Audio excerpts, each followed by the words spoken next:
Sunday அன்று கிரியாஸில் நாம் வாங்கும் அனைத்து பொருட்களுக்கும் எக்ஸைட்டிங் ஆஃபர்ஸ் அண்ட் கிஃப்ட்ஸ்.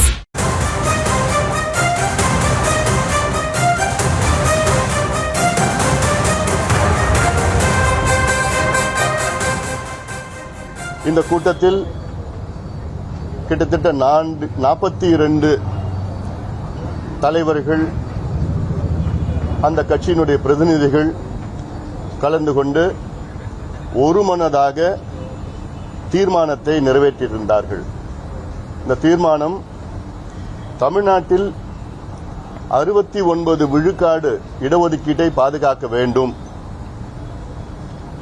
அடுத்தது 95 ஆண்டுகளுக்கு முன்பு வெள்ளையர் காலத்திலே நடைபெற்ற ஜாதிவாரி கணக்கெடுப்பு தரவுகளை வைத்துதான் இன்னும் தமிழ்நாடு மற்றும் இந்தியாவிலே இடஒதுக்கீடு போன்ற நடவடிக்கைகள் அரசு வழங்கிக் கொண்டிருக்கிறது.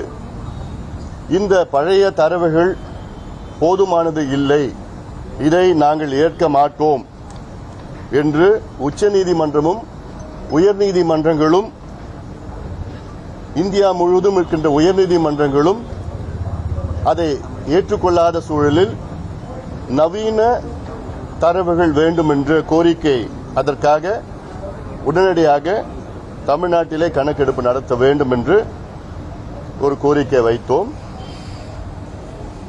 நடந்து முடிந்த அனைத்து கட்சி அனைத்து தலைவர்கள் கூட்டம் அவர்கள் சார்பிலே இன்று மாண்புமிகு முதலமைச்சர் அவர்களை இன்று நாங்கள் சந்தித்திருக்கின்றோம்.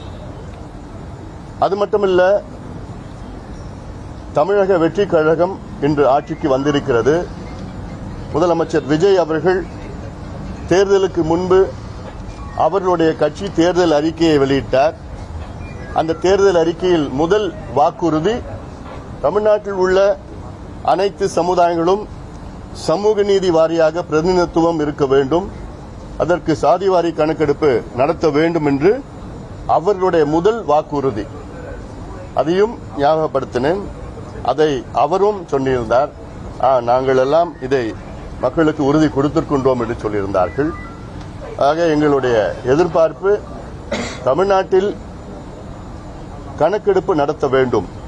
மத்திய அரசு சாதிவாரி கணக்கெடுப்பு, காஸ்ட் சர்வே என்கின்ற மக்கள் தொகை கணக்கெடுப்பிலே கூடுதலாக அதை நடத்த திட்டமிட்டிருக்கின்றார்கள். மத்திய அரசு நடத்துகின்ற அந்த கணக்கெடுப்பு என்பது இது மேக்ரோ லெவல் கணக்கு, இது ஏதோ தலைகளை எண்ணுகின்ற கணக்கு.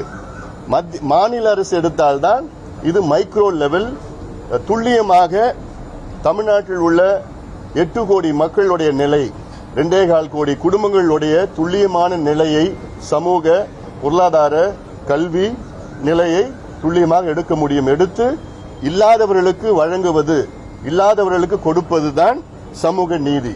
அந்த கணக்கெடுப்பை உடனடியாக நடத்த வேண்டும்.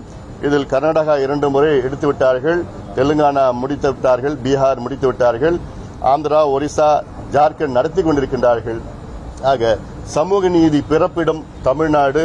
அப்படி தமிழ்நாட்டில் இதுக்கு முன்பு எடுக்கல, அவசியமா நீங்கள் எடுக்க வேண்டும் என்று வலியுறுத்தும். நல்லா கேட்டுக்கிட்டாரு. நிச்சயமாக உறுதியாக நாங்கள் செய்கின்றோம். ரொம்ப பாசிட்டிவா இருந்தார். ஏன்னா எங்க தேர்தல் அறிக்கையிலையும் நாங்கள் சொல்லியிருக்கிறோம், தமிழ்நாடு மக்களுக்கு நாங்கள் செய்வோம் என்று அந்த நல்ல செய்தியை சொல்லியிருக்கிறாரு.